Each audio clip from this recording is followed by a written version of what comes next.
En el día de hoy nos encontramos en la Plaza de Zoco de Ver, un lugar emblemático de la ciudad de Toledo y desde el cual nos proponemos descubrir todos los misterios ocultos en esta ciudad relacionados con la Inquisición y con la Casa de Brujas en los siglos XVI y XVII. Venga, vamos.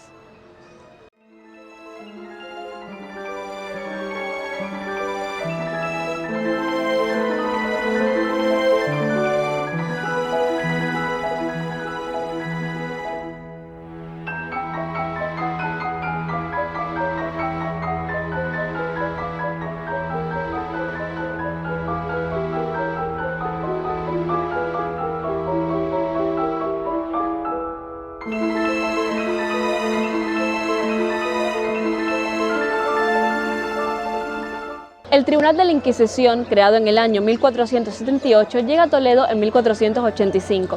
En un principio, la actividad de la Inquisición se limitaba a las diócesis de Sevilla y Córdoba, ya que se consideraban el foco de los conversos judaizantes. Sin embargo, poco a poco y con el paso del tiempo, va a ir extendiéndose al resto de la península ibérica, llegando así a la Corona de Castilla. El Tribunal Inquisitorial de Toledo, debemos destacar, que parte del traslado del antiguo y ya extinto Tribunal de Ciudad Real. No tardaron mucho en darse cuenta los reyes españoles de las enormes ventajas que ofrecía este tribunal para perseguir todo tipo de desviaciones y corregir los errores de los cristianos nuevos, pero también de los viejos, aquellos que aparentemente no llevaban en su sangre la mancha del Islam o del judaísmo. La Inquisición fue un instrumento de control, una policía política que determinó y condicionó el día a día de los españoles durante siglos.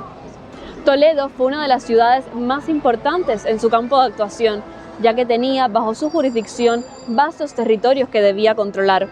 Tuvo 4 sedes en la ciudad en el largo periodo de la historia en el que se encuentra la Inquisición aquí, además de casas alquiladas y cárceles privadas, a veces bajo la supervisión de los conocidos como familiares de la Santa, es decir, cristianos viejos que trabajaban y ayudaban a la Inquisición en multitud de servicios, lo que se empezó a considerar como un elemento carismático de estatus social que llegó incluso a ser codiciado. Nos encontramos frente a la actual Agencia Estatal de Administración Tributaria, Hacienda, la que sería la última sede de la Inquisición en Toledo. Aquí, al igual que en el resto de España, la Inquisición perseguía 3 tipos de delitos en especial: delitos contra la fe, delitos contra la misma Inquisición y contra la moral. Este último debemos resaltarlo, pues no son solo aquellos que no se acataban a las creencias o a la fe, sino a la vida cotidiana, a la conducta y acciones públicas y privadas que se suponían debía tener un buen católico. Por tanto, estamos hablando de blasfemias, dobles matrimonios y bigamia, homosexualidad y, por supuesto, supersticiones de todo tipo como la brujería, hechicería o prácticas mágicas heterodoxas. Sobre todo, debemos centrarnos en estos últimos, que en Toledo cobrarán una especial importancia.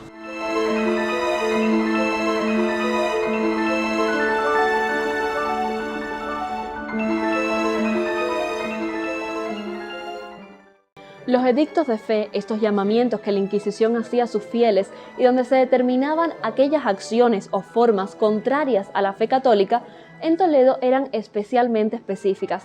Mientras que otros tribunales de la península ibérica perseguían a los judaizantes, protestantes, la blasfemia o a los mohetanos, Toledo pretende erradicar especialmente las prácticas mágicas relacionadas con la brujería y con la hechicería. Podemos deducir por la insistencia que existe con este tema que se trataba de prácticas mucho más rutinarias de lo que pensamos. La mayoría de las personas que fueron acusadas de brujería o de hechicería en esta época en la ciudad de Toledo son efectivamente mujeres. Los edictos toledanos nos hablan de cosas bastante estrambólicas, como pueden ser libros, muñecas vudú, invocaciones al demonio, lecturas de mano, cartas, filtros y brebajes curativos preparados para atraer el amor de un hombre o para saber de aquel que en un día las abandonó, o para evitar que el marido continuase abusando y maltratando de la esposa.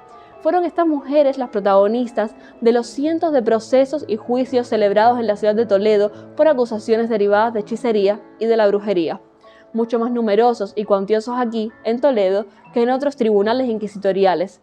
Se sabe que Toledo además había sido en el pasado un punto de encuentro de magos y de nigromantes, pero definitivamente en los siglos XVI y XVII se adoptó una nueva forma, la de las brujas y hechiceras.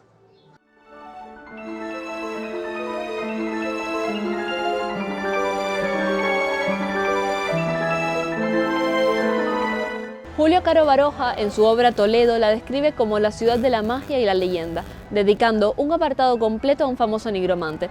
Pero no es el único. En un diccionario moderno acerca de las creencias alemanas o germánicas se afirma de modo rotundo que la más antigua y famosa escuela de magia de toda Europa fue la de Toledo.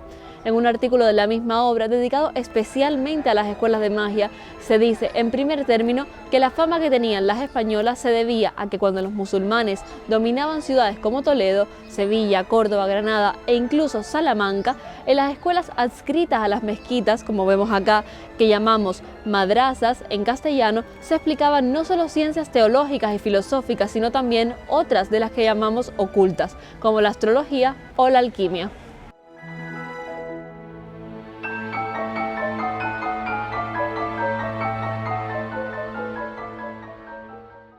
La Edad Media es una etapa que ahora vemos lejana, pero a la que podemos acceder a través de libros como Geomancia, que traduce la Escuela de Traductores de Toledo y que justo tenemos detrás nuestro, junto a otras obras similares. Cesario de Heisterbach hace referencia también a los jóvenes que apud Toletum studebant necromantica, pero la fama de Toledo era tal que en algunos textos alude a magos que de allí fueron a Maastricht en 1223 difundiendo su saber.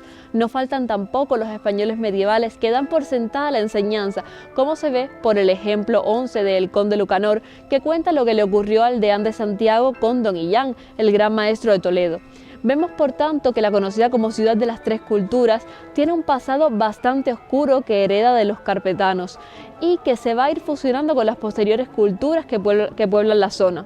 Hasta Toledo venían estudiantes de todas las partes del mundo conocido para aprender de nigromancia y magia, y es que la Escuela de Nigromantes de Toledo es uno de los centros de magia y nigromancia en todo el mundo conocido más importantes. De hecho, durante los concilios de Toledo se dictaban leyes sobre los magos, nigromantes, astrólogos y adivinos.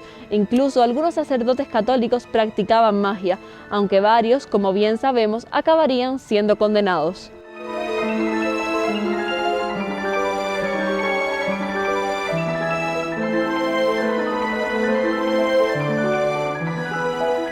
En los siglos que nos corresponde estudiar, Toledo cuenta con una relevancia tremenda. No solo la corte se ubica aquí un tiempo considerable, sino que los reyes católicos urbanizaron y engrandecieron la ciudad. En la Catedral de Toledo se proclamó a Juana y a Felipe el Hermoso como herederos de la corona castellana a principios del siglo XVI, y además mandan a construir el monasterio de San Juan de los Reyes para conmemorar la victoria en Granada y para en teoría ser enterrados ahí, aunque finalmente acabarán donde descansan hoy día, Granada. Posteriormente, en 1561, la corte se traslada a Madrid y la ciudad perderá parte de su peso político y social. La ruina, además de la industria textil, acentuó la decadencia de Toledo. Si bien logró mantener su importancia como centro de poder eclesiástico, y esto es muy importante, para Toledo la Inquisición marcará un antes y un después. Nos vemos en el siguiente video, donde explicaremos cómo se llevaron a cabo todos estos procesos inquisitoriales.